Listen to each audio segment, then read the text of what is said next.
La parole est à Monsieur Florent Boudier du groupe La République En Marche.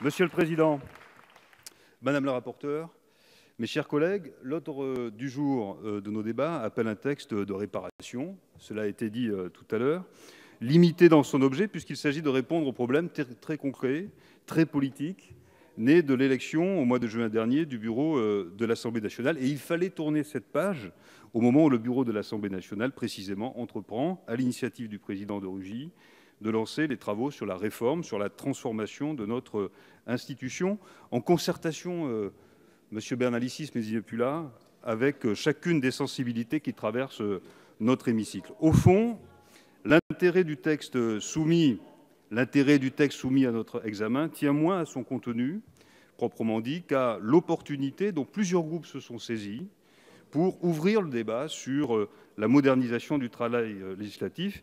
Et il ne faut en rien regretter, d'une certaine façon, cet appétit de transformation. Ainsi, nos échanges en commission ont-ils porté sur la lourdeur de la procédure législative, préoccupation à double tranchant, puisqu'il ne sera pas aisé d'arbitrer entre l'éloge de la lenteur et le culte de la vitesse. Ainsi, nos débats se sont-ils aussi élargis à l'interrogation profondément démocratique sur la notion d'opposition politique, sur ses droits fondamentaux, sur le pluralisme de façon générale, et sur les conséquences à tirer d'un système partisan profondément bouleversé à l'issue des élections présidentielles. Il y a là de vrais enjeux qui interrogent ce que doit être un Parlement rénové et moderne dans une démocratie qui, depuis tant d'années, doute d'elle-même et doute de la capacité de sa classe politique à se réinventer et à se reconnecter au réel, aux principes de réalité. Ces débats-là ne sont pas mineurs. Ils sont tellement peu mineurs qu'il serait regrettable de les aborder et plus encore de les trancher au détour d'un texte dont le champ, je l'ai dit tout à l'heure, demeure extrêmement limité. C'est la raison pour laquelle, Madame la rapporteure, vous avez eu raison de repousser les amendements qui visaient à prolonger le texte au-delà de son objet. Est-ce une façon, d'une certaine façon dilatoire, d'écarter la réflexion que nous devons impérativement conduire sur l'avenir de notre Assemblée? Non, et en rien. Ça l'est si peu que le président de Rugy a dès à présent lancé la feuille de route qui doit permettre de dessiner les contours du Parlement du futur, à l'heure où les exigences démocratiques de nos concitoyens envers la représentation nationale confinent à la défiance, quand ce n'est pas à la colère démocratique. Ça l'est si peu que le groupe de La République En Marche porte ardemment cette volonté de transformation. C'est même d'une certaine façon sa raison d'être, rénover les pratiques, tourner le dos aux usages, lorsqu'ils n'ont pas d'autre effet que de freiner, que de bloquer. Et nous avons entamé ce vaste travail en adoptant dès cet été la loi sur la confiance publique. Le chantier est immense.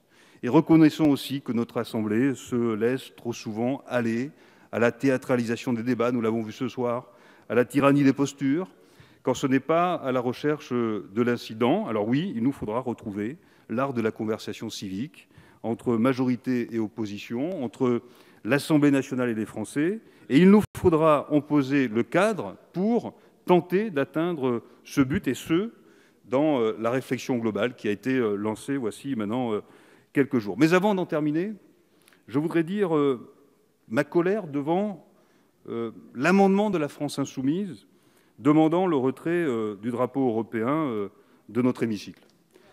Colère parce qu'il...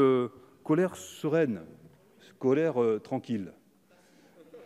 Colère parce qu'il s'agit... Il y avait la force tranquille, mon cher collègue, il y a maintenant la colère tranquille. C'est celle que nous incarnons avec La République En Marche. Colère parce qu'il s'agit là d'une provocation. Et d'une provocation qui n'a d'autre but que de séduire les chaînes d'information continue et de donner aux médias l'os à ronger qui les nourrit. Colère parce que cet amendement ne fait que s'inspirer des vieux schémas de pensée nationaliste, et il faut le dire à cette tribune, un amendement qui démontre que l'on peut se prétendre insoumis et éminemment, tristement conformiste, en reprenant les arguments les plus recuits de l'extrême droite française et européenne, sans doute parce que la France insoumise chasse au fond sur les mêmes désespérances. Autant nous repousserons bien des amendements qui sont utiles à nos débats, mais qui anticipent sur un travail qui n'est pas achevé, autant nous repousserons l'amendement sur le retrait du drapeau de l'Union européenne, parce que nous croyons, nous, fermement à l'Europe, et parce que nous pensons qu'il revient à notre pays de reprendre l'idée européenne à son origine, sans complaisance sur son fonctionnement actuel, mais conscient que notre avenir est dans l'association volontaire d'États-nations décidés à faire prévaloir leur intérêt sur les égoïsmes nationaux. Je vous remercie. Merci, monsieur le député. La parole est